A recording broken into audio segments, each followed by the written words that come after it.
Hello and welcome to my channel. I created this channel specifically as a way to help me create stories so that I can become a better storyteller. Today's story is about persistence. When Philip was young, he was incredibly destructive. So destructive that if you were sitting with him in the living room and you had to go run to the bathroom, you could be sure that by the time you got back, there would either be a bite out of a piece of furniture or even the wall, or something destroyed, something in splinters. Really, he had to be watched all the time. So Philip, for a while, slept really well. So you knew that once he went to sleep at night, he was asleep until the morning, and you just didn't have to worry about him. And that was great. Unfortunately, at a certain point, he started waking up in the middle of the night, and then he would go around the house and do things that were destructive. For instance, one time, I guess he was hungry, and he decided he would go make himself some macaroni and cheese. Luckily, my daughter heard him downstairs and went down to see what was up. And then he had put a millimeter of water into the macaroni and cheese and had the heat on high. So who knows what would have happened if she hadn't caught him. So we decided after a while that what we needed to do was we needed to lock him in his room. His room was pretty bulletproof. We went to a lot of effort to make sure that there was nothing in his room that could be destroyed, and we did pretty well with that. So what we did, at first we just tried locking his door, and he figured that out very quickly, how to unlock his door and get through. So what we did was I took the insert out, I turned it around so that the lock was on the outside. And that worked pretty well for a while. So I would lock his door at night, and my wife and I would talk in the music room, and Philip which had a direct line of sight to Philip's door, and Philip would often go up and he would wiggle at his door for a while, sometimes hours, because boy was he persistent. And but ultimately he would give up and go to bed. So this happened for a couple days, couple weeks, and we were really impressed because we figured he would pretty quickly realize that there's no way he was going to get out, and he would just go to sleep.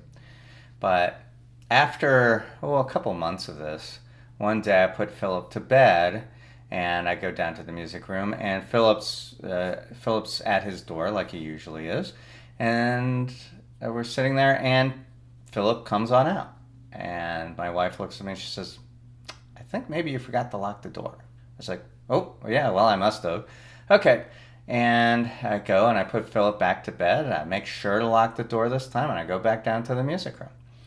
And we're not there for 2 minutes before Philip comes on out, and my wife and I look at each other, and I'm like, "I know, I definitely locked the door." So she says, I'll take care of it. So she goes up, puts Philip back to bed, locks the door, and she doesn't even get back to the music room before Philip comes walking out of his door. So we're looking at each other, and we're like, well, obviously this lock's broken. So she goes into Philip's room, and I lock her in Philip's room, and she cannot get out. She can just not. No matter what she does, she cannot get out of that room. So we said, okay, well, it must have been something was hitched in there, and whatever. We fixed it now. It's all good. So we lock it again, and boom, he comes out before we've even left from his door. He just opens it right up. I'm like, what is going on? So my wife goes and she sits in the corner.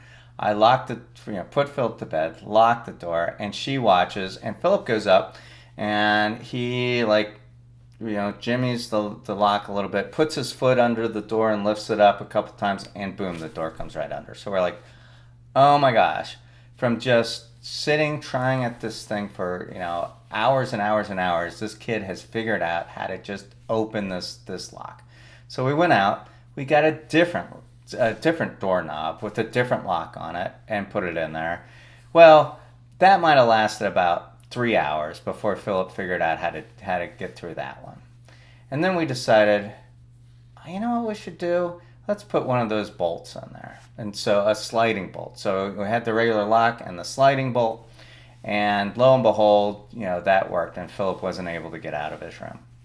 So my wife and I, that we're in the music room. This is a couple of weeks later, and Philip comes on out, and I'm like, well, obviously I didn't like get the bolt in all the way or whatever. So I put Philip back to bed, make sure it's all tight. And 15 minutes later, Philip comes back out.